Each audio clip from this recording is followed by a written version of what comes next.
President Obama and Congress failing to reach a deal to avoid forced spending cuts. And now the House Speaker, John Boehner, says they better get on the same page because they're facing a possible government shutdown by the end of the month.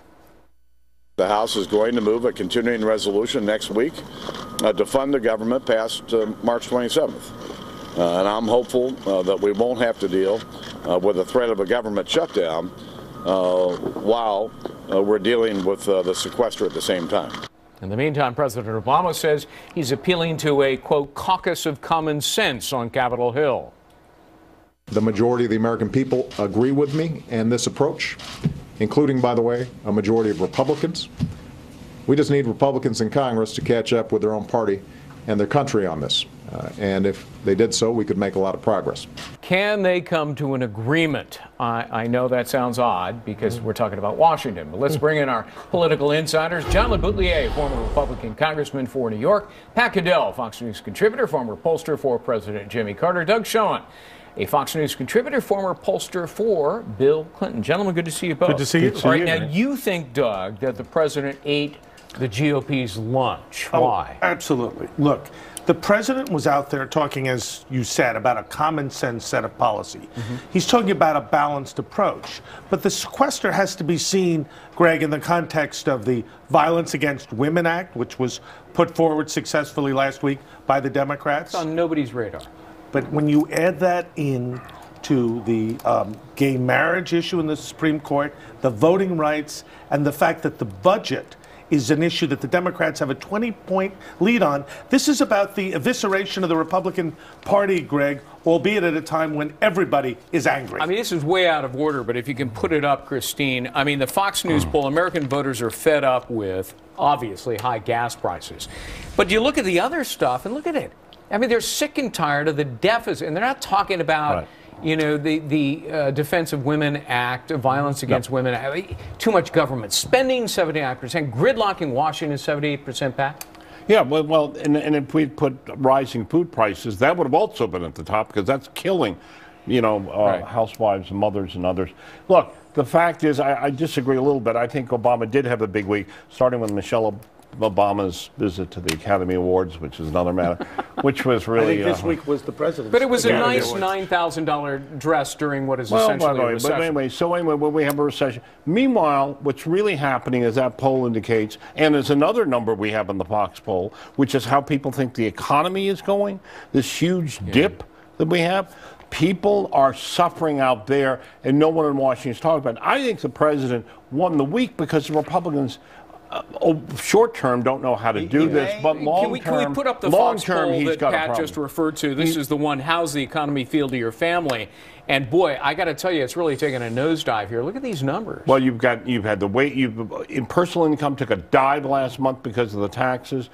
Food prices are up. Gasoline was up 40 cents a gallon. I'm sorry. But that's the real world. No one in politics is talking about it. But Obama, let me tell you something. He overreached on the sequester. He overreached, and it was this sort of apocalypse, and then, oh, never mind, sort of approach. And see, this is why one can argue against Doug's thesis here, that he ate Republicans' lunch, because look at this Fox News poll, 57% of Americans think, you know, this is really the only way, these forced spending cuts, John. Well, as the Republican on this panel, we did get our lunch eaten and handed to us last week. Really? Yeah, but I think because the big picture here is really both parties, the political establishment, is going down big time because of what's happening here. The American people are disgusted by the entire spectacle of this thing. The political and the president, in the short run, will be more popular because he is a pleasant fellow. He's got the bully pulpit. He's on television all the time.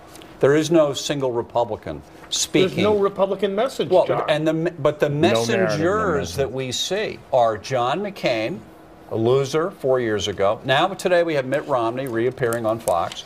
We have losers out there speaking for Republicans. We have the reelected president. But the biggest picture, the whole thing of all, is the Republicans don't stand for anything.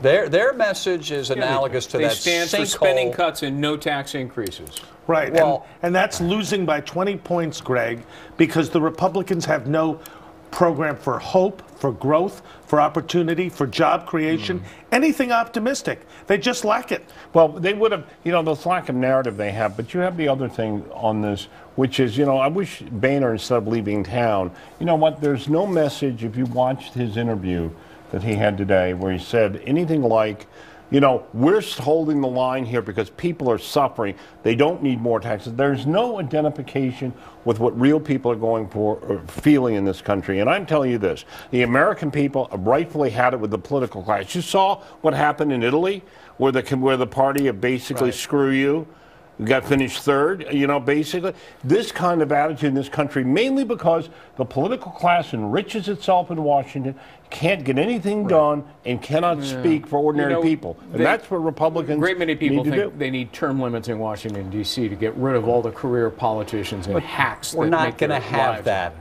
Because the people who have to vote term limits in are the people who would be giving up their power. I want you guys to weigh in on the Bob Woodward matter, who's now a hero to a great many Republicans and conservatives for calling out the president, basically saying he's not telling the truth. It was his idea, this whole sequester thing, which now the president has called stupid and reckless, arguably making him the first president to refer to himself, albeit indirectly, as stupid and reckless. Yeah, Greg, this White House has engaged in political intimidation.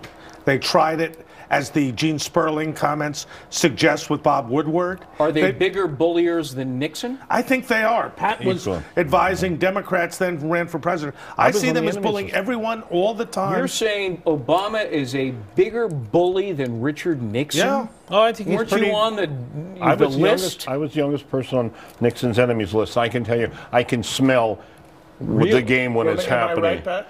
Well, I think he's equal to Nixon. I can't think of they may be worse because they're more arrogant about and it. let's remember, Nixon had a hostile media surrounding him. This guy. Let's speak to this that. This guy has a bunch of sycophants. He had that press conference was as embarrassing as anything in history. No one. He called out the press, Pat. He said, "Oh, come help me. You have good ideas. You work for me." And by the way, not one of those patsies had the guts to get up and say, "Mr. President, you did this. You did the sequestering, right? Bob Woodward's right." But here's my problem with Woodward. I wish Woodward would not waste his time on sequestering. How about Benghazi? If you think the White House is pushing back on the sequester, wait till we ever get to the story about what really went on. That's right. We still don't have answers on Benghazi. Nothing. Doug, you continue to maintain that the president and Democrats, I suppose, ate the GOP's lunch here. And I got to admit that some of the poll numbers back you up. Yeah, I think if you look at the whole range of issues we're facing, that on issue after issue, the Democrats have an overarching lead. And when you look at the issues... Put it up on the screen here. Let's take a look at it. Democrats beat GOP on these issues. There they are. I mean, you look, looking out for the middle class, Medicare, health care, gun violence, Social Security, immigration, taxes, the economy, across the board. And when you look at the issues that the GOP leads on, I think it's fair to say, gentlemen, that the Republican Party has no narrative on the deficit. They have no real narrative on reducing spending, and on national defense, they're MIA. They've abandoned it. But here's what's not in those numbers. And you're right, and I agree with you. This is a Republican problem. But the president's rating, he isn't where Reagan or Nixon even or Clinton were in their second terms. He's at 50-45 in that same Wall Street Journal poll, approval, disapproval. And that means half the people only like him. Right, and on the economy, he's upside down, 51% saying they disapprove. But here's what's not being done, the Republican failure to be able to make an overarching message. What's missing in those issues, look, that agenda the president has, some of these issues people could care less about. They care about right now is the economy, what's happening to their own lives. And if the Republicans could ever associate with that, they might make some headway. Pat, they care about Medicare, and here we have the LA Times, as you told us, has an article out today that Paul Ryan is going to reintroduce as part of the Republican budget the vouchers for everybody under 56 years old for Medicare. Now, that has already been proven to be a political loser. Well, no, it's Harry Carey. Let us go out and see if we can kill it was in the throes of a vigorous campaign, and maybe it wasn't sold correctly. No, Greg, I'd call it more insanity. which is the definition of which is doing the same thing over and over and expecting a different result.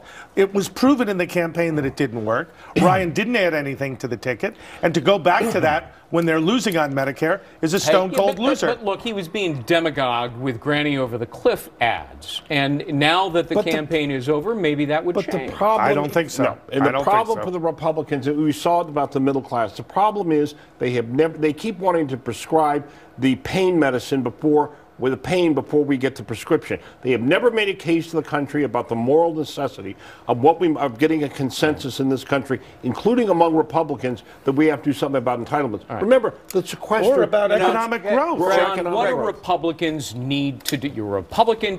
What does your party need to do? Okay, the last time that things were this dire that I recall was the late 70s. Pat was in the White House. It was dire for the country with him in the White House. But for Republicans, things were going so well for Jimmy Carter. After Watergate, Republicans are really down. And Reagan hadn't come along yet. And one idea transformed the GOP, which was Kemp-Roth tax cut bill. Growth. And growing the economy through cutting tax rates, which we've all accepted over the years. But then it was a new thing. And it was a positive message that one congressman, the Jack Reagan Kennedy, recovery had 5 and 6% growth. Absolutely. Greg, the Republicans need to seize on something like that. I just ask that bottom line, the Republican Party does not appear to stand for anything. They're not talking tax reform. They're not talking growth. They're not talking job creation. John LeBoutillier, Pat Caddel, Doug Schoen. Good to see you guys. Thank you. Our Good to see political insiders. Thanks very much. You can get more of these folks every Monday at 10:30 a.m. Eastern Live. .foxnews.com, and they will be back here, of course, next Sunday. You can also follow them on Twitter at FN Insiders. Heather?